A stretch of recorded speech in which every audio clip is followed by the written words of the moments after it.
नमस्कार दोस्तों, स्वागत है आपका हमारे channel education platform Manish Rana में। आज हम देख रहे हैं एक सवाल। सबसे पहला सवाल हम पढ़ देते हैं, find out the unit vector. सबसे पहला बात आ गया वेक्टर का। अभी तक हमने वेक्टर डिस्कस नहीं किया था हमारे इस चैनल पे। आज हम डिस्कस कर रहे हैं वेक्टर का एक सवाल। वेक्टर अपने आप में एक बहुत ही इंपॉर्टेंट टॉपिक है, वेक्टर अलजेब्रा। ठीक है, आपको ये सच में इम्पॉर्टेंट सवाल है और ये बहुत ही महत्वपूर्ण सवाल है। इस तरह के सवाल आपको सीखने होंगे। ठीक है, यहाँ पे आई जे के कैप लगेगा। ठीक है, टू द वेक्टर इतना एंड इतना कैसे सॉल्व करते हैं इसे। सबसे पहले इसे बढ़िया से पढ़ लीजिए। Find out the unit vector. आपको एक यूनिट वेक्टर फाइंड आउट करने कहा जा रहा है, which is perpendicular to the vector इतना इतना। एक ऐसा यूनिट वेक्टर फाइंड आउट कीजिए कि इतने ये जो है एक पूरा एक वेक्टर है और ये एक पूरा वेक्टर है, इन दोनों वेक्टर के परपेंडिकुलर हो। सबसे पहले आप यूनिट वेक्टर का फॉर्मूला देख लो। यूनिट वेक्टर को हम लोग जनरली एन लिखते हैं, उसके ऊपर ये कैप दे देते हैं, एन कैप। इसको पढ़ते हैं यूनिट वेक्टर। ठीक है, यूनिट वेक्टर का वैल्यू 1 होता है, वो सिर्फ डायरेक्शन दिखाने का काम करती है। ठीक है, इसका फॉर्मूला होता है यूनिट वेक्टर का, A vector into cross product of B vector upon में mod of A vector cross product of B vector. This is the formula for find out the unit vector. यही formula है unit vector पता लगाने का। ठीक है, इसको आप लर्न कर ले याद करने से। सबसे पहले हम यहाँ देख रहे हैं ए वेक्टर क्रॉस बी वेक्टर बटा ए क्रॉस बी का मॉड। ठीक है, मतलब मैग्नीट्यूड, और ऊपर में इसका डायरेक्शन भी होगा, तो उसे हम बोलेंगे एन वेक्टर, यानी जो होगा यूनिट वेक्टर। कैसे इसको बनाते हैं हम, अब देखिए। सबसे पहले हमें क्रॉस प्रोडक्ट सीखना होगा। तो ये जो पूरा लिखा है इसको हम ए बोल देते हैं, और ये पूरा जो लिखा है इसको हम बी बोल देते हैं, बी वेक्टर। हम एक बोल देते हैं ए वेक्टर। ए वेक्टर किसे बोल देते हैं, 2i कैप माइनस जे कैप माइनस के कैप को। और एक है बी वेक्टर, इसे हम बोल देते हैं आई कैप प्लस जे कैप प्लस के कैप। ठीक है, हम वेक्टर तो मान ही सकते हैं, मान लिए हम इसको, लेट कर लिए हम, यहाँ लिख दीजिए लेट कर लिया ऐसा। ए वेक्टर इतना है, बी वेक्टर इतना है। अब क्या निकालना हमें, ए क्रॉस बी।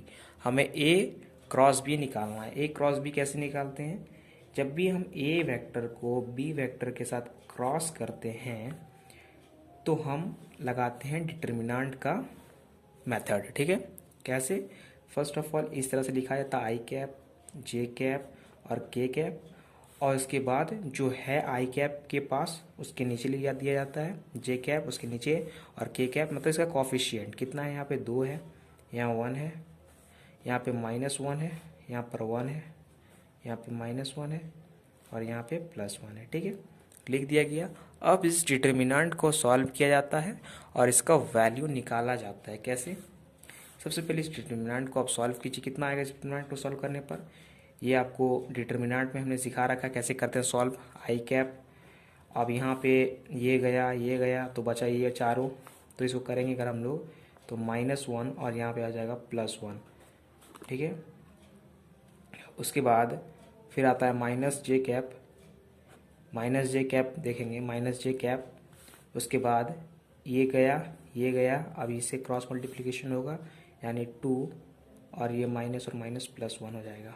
ठीक है, फिर प्लस के कैप होता है, और यहाँ पे होगा आपका ये गया, उसके बाद यहाँ पे ये गया, तो ये बचा 2 और माइनस प्लस हो जाएगा 1 हो जाएगा। ठीक है, तो यानी ये तो कट के 0 हो गया, ये 0 आई कैप हो गया, और यहाँ पे हो गया -3 जे कैप, और यहाँ पे हो गया +3 के कैप। ठीक है, यहाँ पे हो गया, ये हो गया 3 के कैप, यहाँ हो गया 3 जे कैप माइनस में। ठीक है, तो इसको अगर हम लिखें तो ये इसको हम लिख सकते हैं, 0 का तो कोई वैल्यू होगा नहीं, इसका मतलब -3 जे कैप और +3 के कैप। ये वैल्यू आया हमारा ए क्रॉस बी का। अब इसका मैग्नीट्यूड निकालना। मैग्नीट्यूड कैसे निकालते हैं, तो मैग्नीट्यूड निकालते हैं इसका mod of A cross B का मैग्नीट्यूड निकालना है।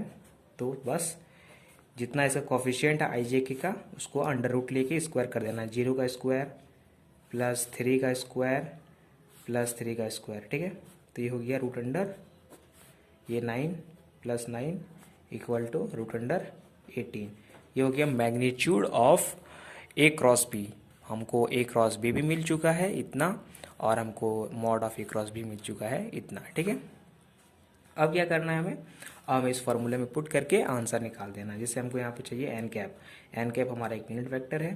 तो ए क्रॉस बी कितना आया है, ए क्रॉस बी आया -3 जे कैप प्लस 3 के कैप, और mod of A cross B यानी रूट अंडर 18 आया है, तो रूट अंडर 18 लिख देंगे, ठीक है। आप यहाँ भी छोड़ दो, कोई दिक्कत नहीं, आंसर आपका मैच हो जाएगा। अगर आपको इसको और सॉल्व करना है तो यहाँ से क्या कीजिए आप कि इसको 18 को भी तोड़ना पड़ेगा और ऊपर से कॉमन भी लेना पड़ेगा। जैसे देखिए 18 को आप क्या लिख सकते हो, रूट अंडर 18 को क्या लिख सकते हो, 18 को हम लोग लिख सकते हैं 2 इंटू 3 इंटू 3, तो 3 बाहर आ जाएगा, 3 रूट 2 लिख सकते हैं 18 को। तो यहाँ पे हम लोग -3 जे कैप अपॉन रूट अंडर 18 का जगह लिखेंगे 3 रूट 2 प्लस उसके बाद आ जाएगा 3 के कैप, और इसकी जगह पर लिखेंगे मतलब हम इसको दोनों तरफ बांट दिए, ठीक है, दोनों डिवाइड कर दिए, ये गया ये गया ये गया ये गया। यानी हमारा टोटल जो आंसर आएगा फाइनल आंसर वो कितना आ गया, -जे कैप अपॉन रूट अंडर 2, उसके बाद प्लस के कैप अपॉन रूट अंडर 2। ये हमारा फाइनल आंसर हो गया। अब यहाँ भी छोड़ दो कोई दिक्कत नहीं, सारा आंसर ही है, ठीक है, सारा आंसर ही है। आपको समझ में आ गया किस तरह से वेक्टर को सॉल्व किया जाता है। तो ये सवाल था हमारा क्रॉस प्रोडक्ट से रिलेटेड। अब हम बात करेंगे जो सवाल वो होगा, इसके बाद बात करेंगे दूसरे वीडियोस में, वो होगा स्केलर प्रोडक्ट का सवाल। तो वेक्टर भी हमारा यहाँ पर थोड़ा बहुत समझ में आ जाएगा। तो आप इस वीडियो को देखिए और समझने की कोशिश कीजिए।